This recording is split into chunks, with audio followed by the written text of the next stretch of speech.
ও মালিক, আমার মন চায় এক বেলা অন্তত আমি তোমার মাখলুক গুলাকে খাওয়াইতে চাই, মেহমানদারি করাইতে চাই। আল্লাহ যত বলেন না, নবী কয় না গো মালিক, দাও, সুযোগ দাও, অনুমতি দাও, আমি না পারলো একটু ট্রাই করে দেখি, একটু চেষ্টা তো করতে পারি। আল্লাহ কয় ঠিক আছে, চেষ্টা যদি করতে চাও তাহলে করো দেখি।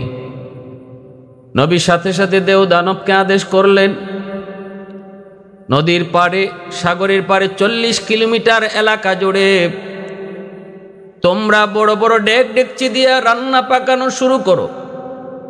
দানবরা, জিনের ভিতরে যারা বড় বড় শক্তিশালী, তাদের দ্বারা নদীর কিনারায় 40 কিলোমিটার এলাকা জুড়ে বড় বড় ডেকচির ব্যবস্থা করা হলো।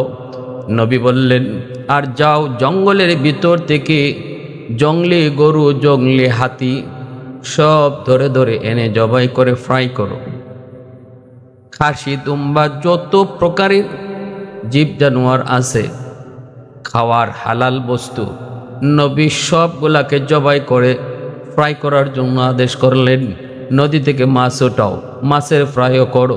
সর্বদিক দিয়া পশু পাখি এবং মাছ, সব শাক সবজি সহ সব ধরনের পোলাও, রোস্ট, কুরমা, যত প্রকারের খানা আছে সব কিছুর আয়োজন সমাপ্ত করে ডেগের পরে ডেগ, বড় বড় ডেকচি পাক করা হয়ে গেল।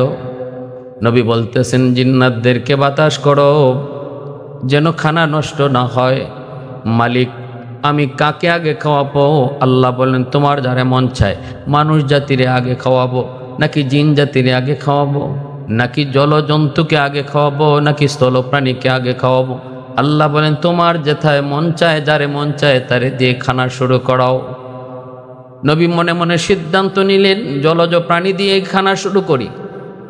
এ নদীর প্রাণীরা, কে কোথায় আসো? আজ তোমাদের মেহমানদারি করাবো আমি সুলাইমান, আসো আমার মেহমানদারি কবুল করো। আল্লাহ পাক জলের সমস্ত প্রাণীকে আদেশ করলেন, আজ আমি আল্লাহ এক বেলা তোমাদের রিজিক দেব না, তোমরা যাও, সুলাইমান তোমাদেরকে এক বেলা খানা খাওয়াবে।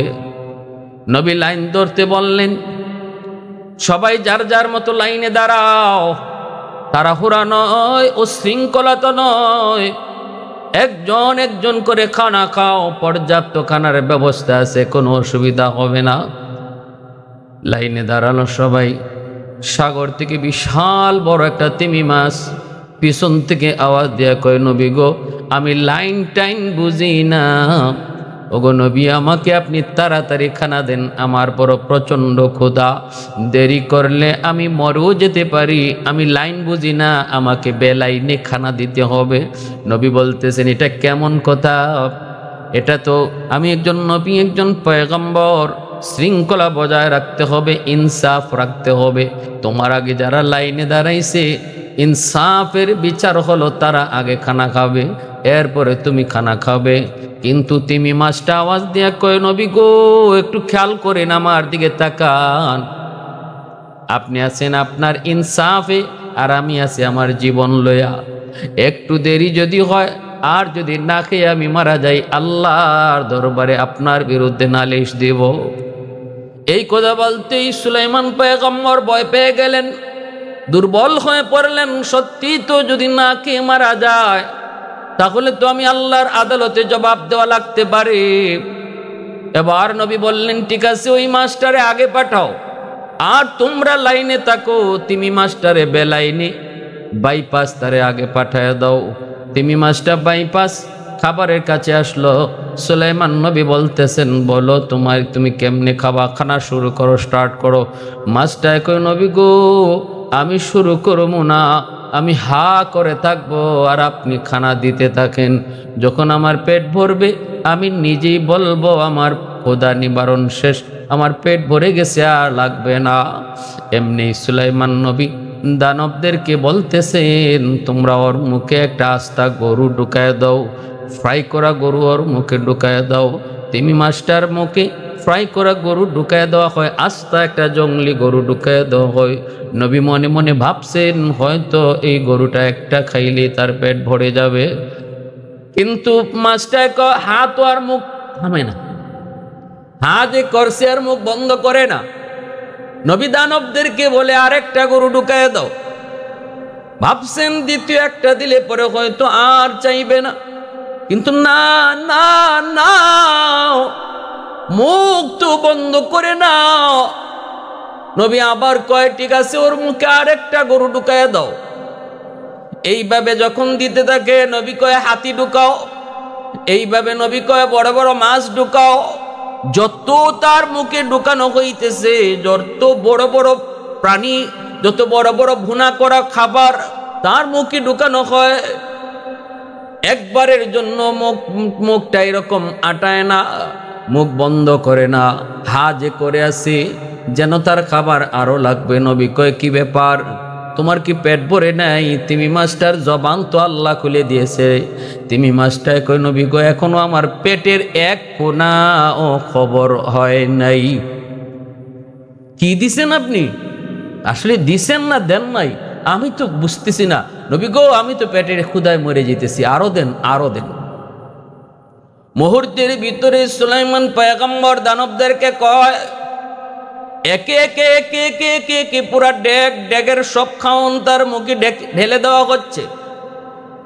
40 কিলোমিটার এরিয়া পর্যন্ত যত খাবার ছিল অর্ধেক দেওয়া শেষ, এরপরও তিমি মাছের পেট ভরে না। নবী তো হতাশ, এমন একটা দুইটা না, অসংখ্য তিমি, অসংখ্য মাছ, আরো তো লাইনে দাঁড়ানো, এখনো তো কেউ খানা শুরুই করে নেই। শুধুমাত্র একটা তিমি মাছের খানা দিয়ে শুরু হলো, অসংখ্য অগণিত সৃষ্টিকুল এখনো লাইনে দাঁড়ানো, এখনো বাকি। নবী তো হতাশ হয়ে গেলেন, হতাশ হয়ে গেলেন। নবী বলতেছেন কি ব্যাপার, পেট কি ভরে নাই? কয় না গো নবী, টের পাই নাই, আরো দেন। আল্লাহর পয়গম্বর এবার দানবদেরকে বলে যা আছে সব দাও, অন্তত ওর অন্তত পেট ভরাও, ওর অন্তত পেট ভরাও, অন্তত ওর পেট ভরাও।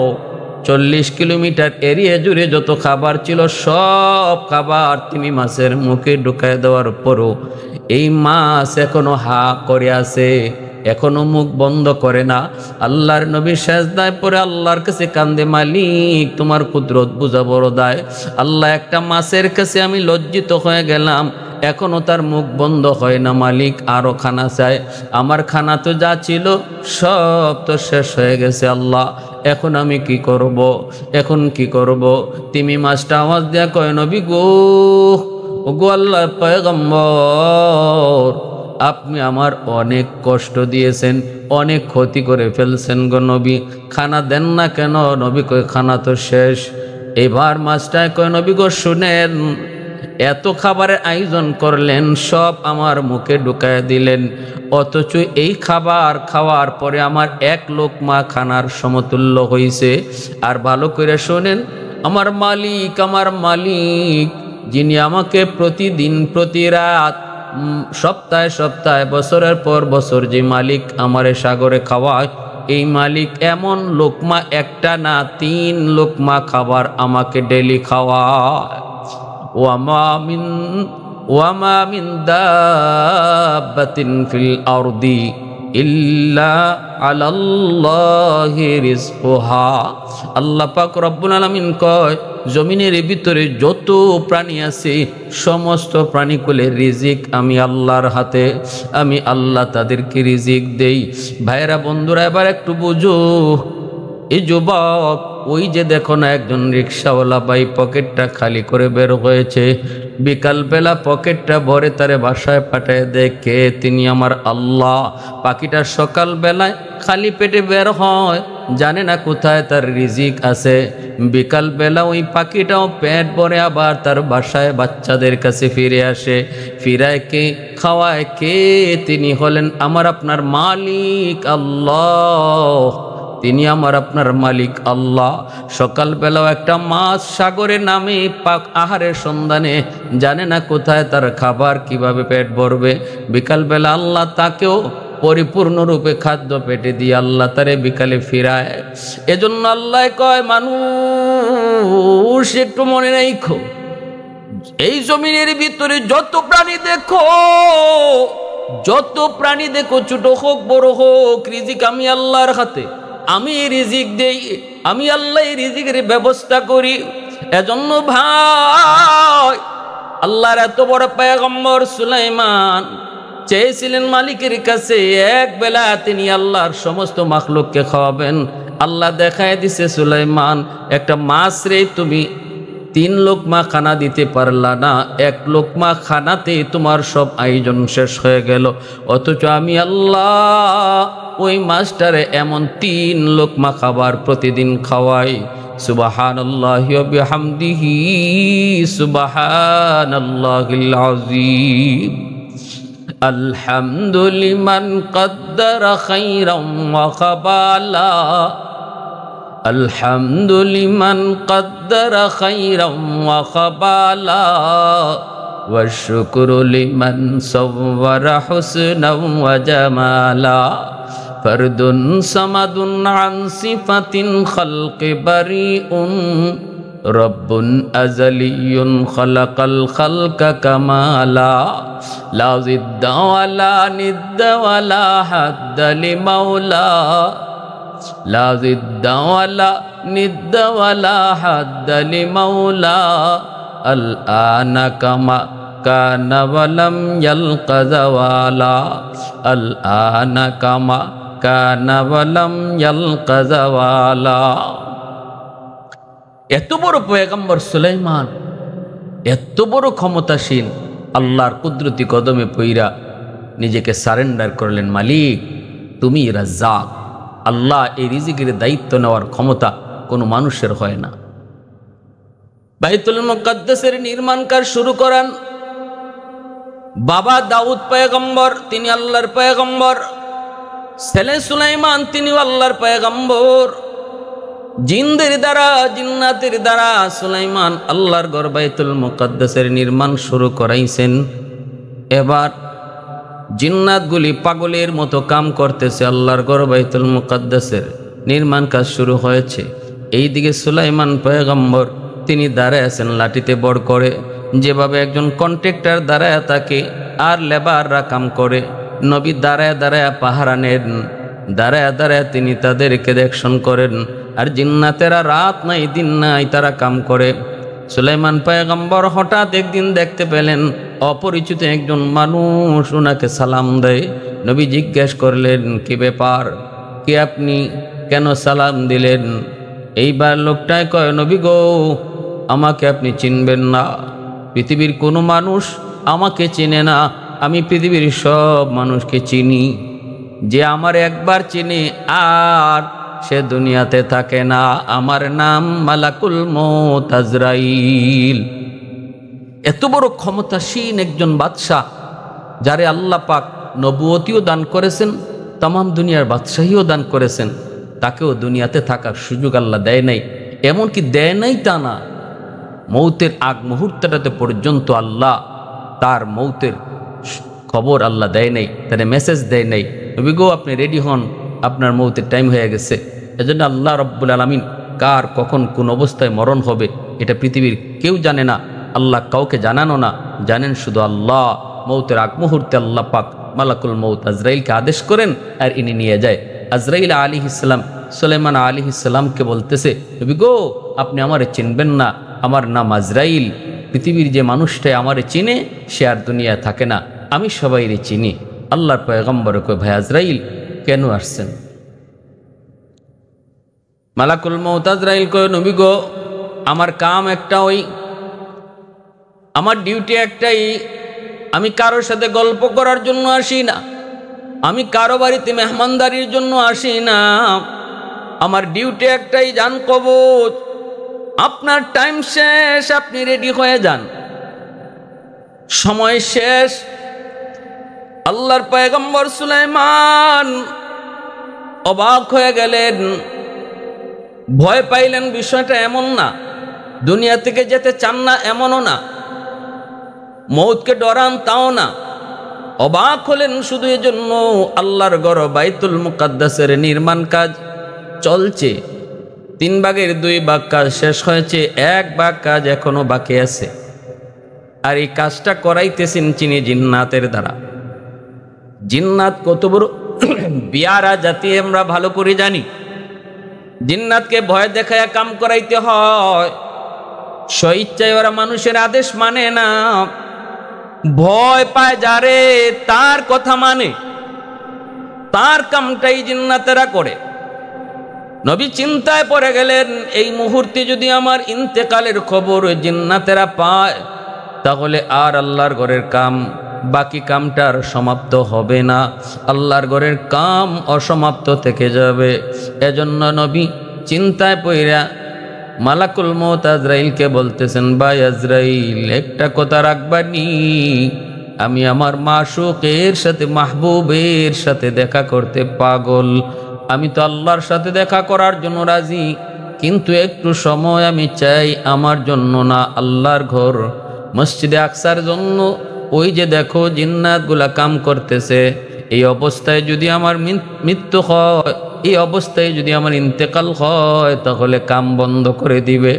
একটু সময় যদি দাও, কাজটা হয়ে যাক, তারপরে আমি প্রস্তুত। আমি এখনো প্রস্তুত, তবে আল্লাহর ঘরের খাতিরে একটু সময় চাইতেছি, দিবানি। মালাকুল মউত আজরাইল কই, নবী গো,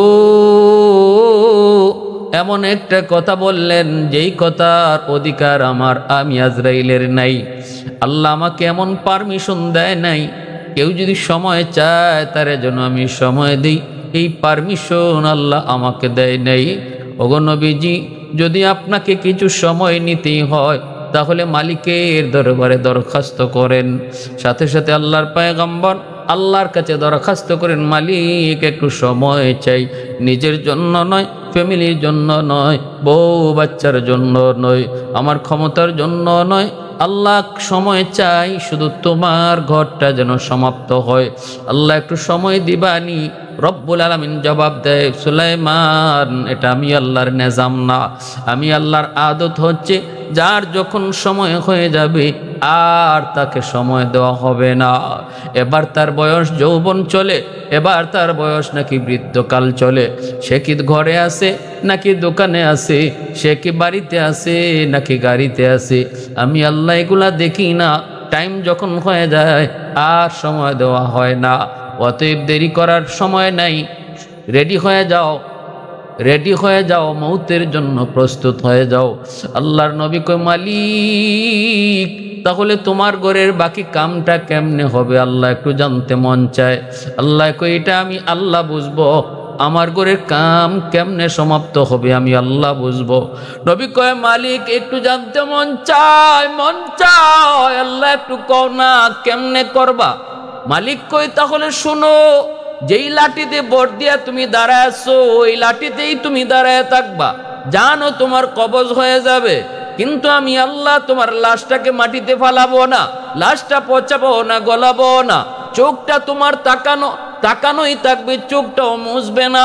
ওই অবস্থায় জিন্নাতেরা দূর থেকে তাকায় দেখবে তুমি তাকায় আছো, জীবিত মানুষ যেভাবে দাঁড়ায় থাকে এইভাবেই তুমি দাঁড়ায় আছো, এইভাবেই তাদেরকে দেখতেছো, এইভাবেই তুমি কন্ট্যাক্টারি করতেছো। ওরা বুঝবে তুমি জীবিত, মূলত তুমি জীবিত নও, মূলত তোমার রূহ কবজ হয়ে গেছে। যতক্ষণ পর্যন্ত না আমি আমার ঘর মসজিদে আকসা বাইতুল মুকাদ্দাসের কাজ সমাপ্ত না হবে, ততক্ষণ পর্যন্ত তোমার লাশটাও মাটিতে পড়বে না, জিন্নাতরাও বুঝবে না।